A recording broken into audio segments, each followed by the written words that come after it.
It's a genetic disorder and it's inherited, but I didn't know that I had it until I was 9 years old.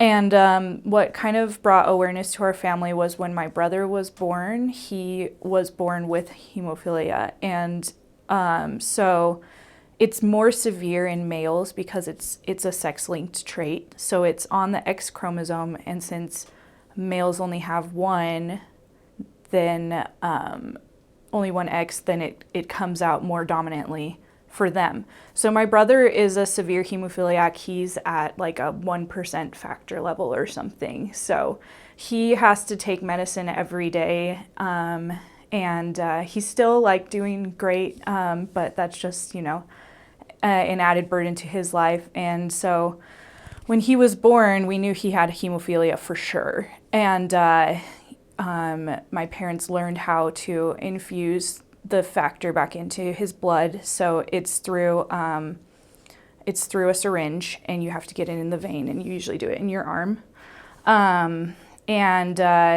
So like kind of that was my like first exposure to it, was through my brother. And because of him, we became more linked with the hemophilia community. And then when I was 9, they were like, have you had your factor level tested? Have you had your blood tested to see how much factor you have? And so then I went in and they drew some blood, and they lab tested it. And I was at a 30%, which, when it should be 100%, that makes it pretty obvious that you have hemophilia. And so the thing with girls with hemophilia is that you do have one X chromosome that isn't affected. And so that means that there's just a lot of different opinions and ideas of what it means for a girl to have, to be carrying the gene. Because first they would say, oh, the gene is recessive. So if you have one unaffected X chromosome, then you shouldn't have any symptoms at all. And then they found out that some girls were still having symptoms, and a lot of the most common ones are like having a heavy period, or getting bruises easily, and the bruises don't fade very quickly either. And then some of the more riskier ones are things like bleeding during surgery, traumatic bleeding, internal bleeding, things like that, that if they don't stop, that could cause a lot of damage to you. So then they kind of split off between, okay, you can either be an unaffected carrier or you can be a symptomatic carrier, one that shows symptoms. And so that's basically where we're at right now with defining what a carrier is. In my opinion, I think that no matter what your factor level is as a carrier, you still need to be conscious and careful about like when you get injured, when you go in for surgery and things like that. I think you need to still be conscious and still let doctors know like that you have this symptom and that kind of thing, and know that it's usually not a problem, but there's still a risk that it could be. I know that when my mom was like a young adult and a young mother, it wasn't like a big deal. Like nobody thought that being a carrier was a big deal. And she actually had a lot of issues with my sister being born. She had like a lot of like traumatic bleeding and stuff that made it so that it was, a life-threatening situation for her.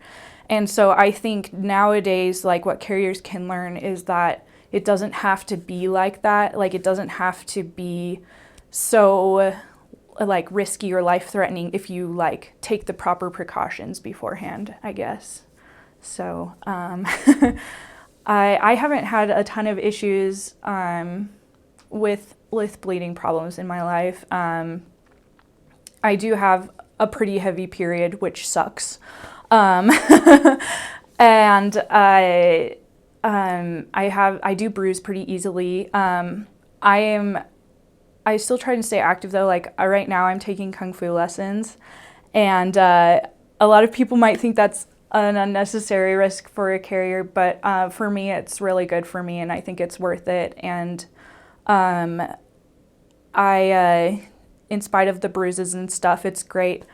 I think, like, especially with something like this, you shouldn't let it hold you back from living your life and doing what you think are good decisions for you. And for me, it doesn't really hold me back from anything. It just, is something that when I do need to be cautious, I do take precautions beforehand. Me and my brother, we go to a hematologist once a year, or we're supposed to. I haven't been as good about that, but you do have to be careful what kind of sports you go into. Like for my brother, since he's at a 1% level, he can't do contact sports. He loves football to death, and he's an only boy in our family. So he would go outside and play by himself and play football in the backyard just by himself all the time. But he never got to play, a lot of football because of the high risk of concussions and things like that. That would be basically deadly to him. So he's still very active. He plays a ton of sports. He's always doing intramurals at BYU, and he does CrossFit. And I did CrossFit for a little while too. But yeah, so he's really active and really healthy, but just a lot of those contact sports would be too risky for him to do. For me, it's a little bit easier because I do have a higher factor level, so I can do things like martial arts or things like that. I was never a big football fan, though. Let's see, daily life.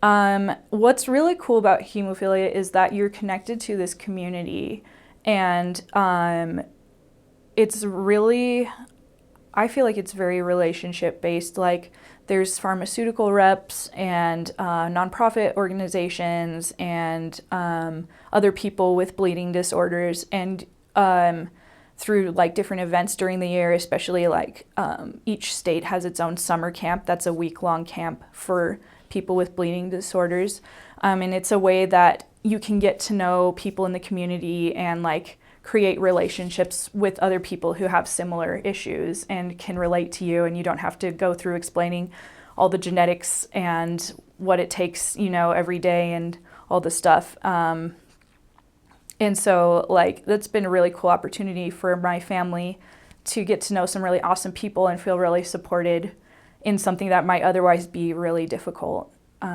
So it's one of the best things about having hemophilia is the community.